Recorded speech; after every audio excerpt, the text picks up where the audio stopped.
مرحبا بالجميع، معكم لوميتو. إذا أنت من النوع اللي بفقد تركيزه بسهولة في المحادثات وبترهق بسهولة، هذا الفيديو لإلك على الأكيد.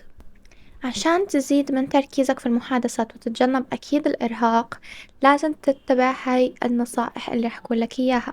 أولا، الاستعداد الجيد قبل المحادثة المهمة، وإنك تقوم بالتحضير المناسب واجتهد في جمع المعلومات الضرورية، لأن هذا هيعزز ثقتك بنفسك ويساعدك في التركيز. وأكيد ثقتك في كلامك. التغلب على الضوضاء والانشغال، حاول إنك تتخلص من أي مصادر ضوضاء أو انشغالات قبل المحادثة، سواء في مخك في عقلك أو عامة.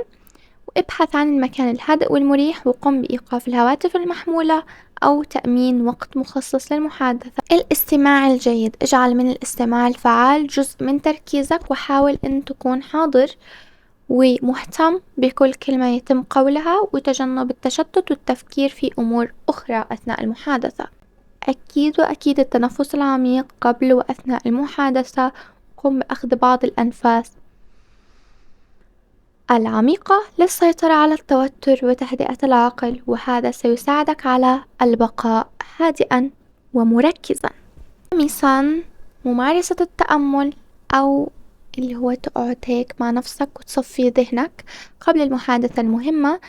هاي ممارسة التأمل أو تأمل خلق الله أو هيك، هي بتهدي العقل وبتعزز التركيز، وممكن أن تشمل التركيز على التنفس أو التركيز على كلمة أو جملة مهدئة، مثلا استغفر الله، سبحان الله، هيك يعني. وأخيرا، ممكن تستغرق الأمر بعض التدريب، تعود نفسك عشان تحسن من تركيزك.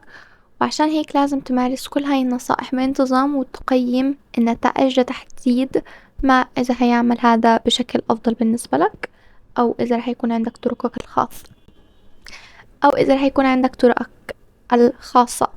وشكرا إنكم أعطيتوني من وقتكم الثمين، ومع السلامة.